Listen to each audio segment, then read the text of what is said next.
নমস্কার বন্ধুরা, রিঙ্কুর রান্নাঘরে আজকে দেখুন বাজার থেকে বাগদা চিংড়ি নিয়ে এসছে। তো আজকের আমি বাগদা চিংড়িরই একটা রেসিপি করব। আপনারা শুরু থেকে শেষ পর্যন্ত ভিডিওটি দেখতে থাকুন, আশা করছি ভালো লাগবে।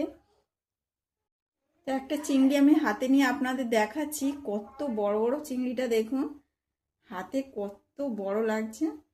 তো বড় বড় ওই চিংড়ি, এই চিংড়িরই রেসিপি করব। এখানে আমি চিংড়ি মাছটা কেটে ভালো করে ধুয়ে নিয়েছি। তো এখন চিংড়ি মাছটা ভেজে নেব। আর এর সঙ্গে আমি দুটো মিডিয়াম সাইজে আলু নিয়েছি, আলুটাও ভেজে নেব। তো এখানে চিংড়ি মাছের রান্নার জন্য আমার লাগছে টমেটো, কাঁচা লঙ্কা, পেঁয়াজ, আর এখানে আদা রসুনের পেস্ট আছে, আর সর্ষে আর পোস্তর পেস্ট। প্রথমে আমি পেঁয়াজটা দিয়ে দেবো, টমেটো,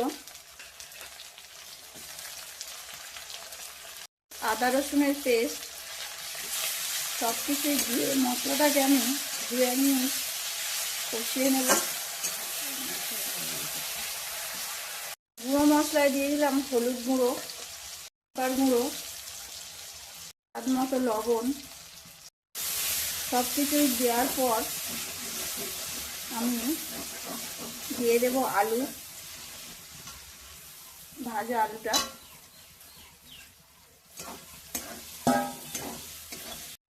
আলুটা কষতে কষতে দেখুন তেল ছেড়ে দিয়েছে। তো এখন দিয়ে দিলাম জল।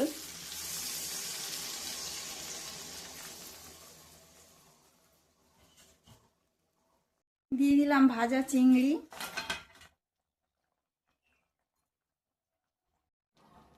আলু সেদ্ধ হয়ে গিয়েছে, তো দিয়ে দিলাম পোস্ত আর সর্ষের পেস্ট।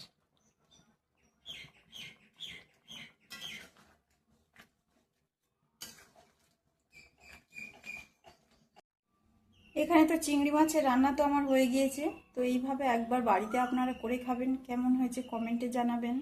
লাইক, কমেন্ট, শেয়ার করবেন। আর যে সকল বন্ধুরা নতুন আমার চ্যানেলে, তারা একটা সাবস্ক্রাইব করবেন।